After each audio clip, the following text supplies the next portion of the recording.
అస్మద్గురుభ్యో నమః. కర్కటే పూర్వఫల్గుణ్యాం తులసీ కాననోద్భవాం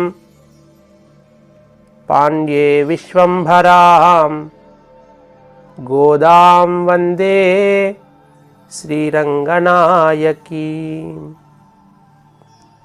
నీలాతుంగస్తనగిరితటీ సుప్తముద్బోధ్య కృష్ణం పారార్ధ్యం స్వాం శృతిశిరసిద్ధ మధ్యాపయంతి. సోచ్ఛిష్టాయాం స్రజినిగలితాం యా బలాత్కృత్య భుంక్తే గోధా తస్యై నమ ఇదమిదం భూయ ఏవాస్తు భూయః. ఓం అస్మద్గురుభ్యో నమః. 5వ పాసురాన్ని ఇవాళ మనం అనుసంధానం చేసుకుందాం. మాయాణై మన్నువడమదురై మైందనై తూయ పెరునీర్ యమునై తురైవణై ఆయర్ కుళத்தினில் தொன்றும் மணி விளக்கை தாயை குடல் விளக்கும் செய்யத தாமோதரனை தூயோமாய் வந்து நாம் துமலர் துவித்தோழுது வாயினால் பாடி மனத்தினால் சிந்திக்க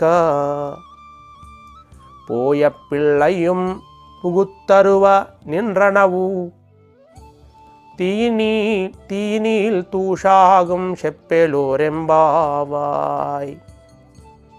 5వ పాసురంలో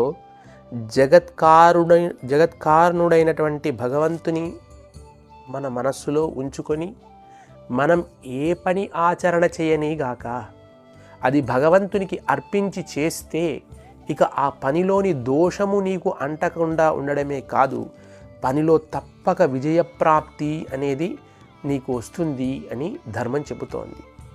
కృష్ణ పరమాత్మ యొక్క అద్భుతమైన జ్ఞానాన్ని పొందినటువంటి అర్జునుడు మరి బలంలో స్వల్పుడైనప్పటికీ ఆయన కంటే యోధులైనటువంటి వ్యక్తులు, అత్యంత శక్తివంతులైనటువంటి వాళ్ళు యుద్ధంలో ఉన్నప్పటికీ ఆయన కర్మలన్నిటినీ భగవంతునికి పరిత్యజించాడు.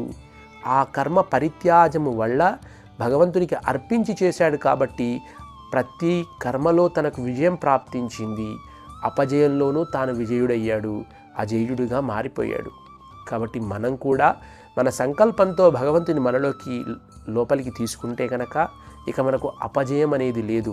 మనం ఇవాళ అపజయం అనుకుంటున్నది కూడా రేపు మనకు విజయంగా పొందగలిగే ఒక గొప్ప యోగ్యత వైపు మనను ప్రయాణింపజేస్తుందన్నమాట. ఎట్లాగా అంటే పూర్వంలో ఒక మహాపండితుడైనటువంటి వ్యక్తి చాలా భక్తి ప్రపత్తులతో భగవంతుని సేవిస్తూ ఒక గ్రామంలో సంపదావంతునిగా బ్రతుకుతున్నాడు. ఒకనాడు ఆయనకు ఏదో ఒక పెద్ద అపవాదు వచ్చింది. ఆయన కొడుతున్నారు, తిడుతున్నారు, ఊరు నుంచి పంపేశారు. ఎట్లాగా అని అప్పుడు ఆయన ఒక చిన్న కోడిని, ఒక చిన్న భగవద్గీత పుస్తకాన్ని పట్టుకొని, ఒక చిన్న లాంతర్ను పట్టుకొని అడవిలోకి ప్రయాణం అయ్యాడు.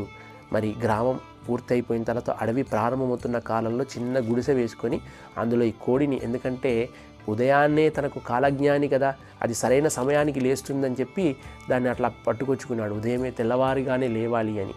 మరి దాన్ని కాస్త ఒక నక్క మింగివేసింది. బాగా విపరీతమైన గాలి వచ్చింది. దీపం కాస్త మలిగిపోయింది. ఆ తర్వాత ఇక ఏది కనబట్టం లేదు ఆయనకి. పుస్తకము చదివే అవకాశము లేకుండా పోయింది.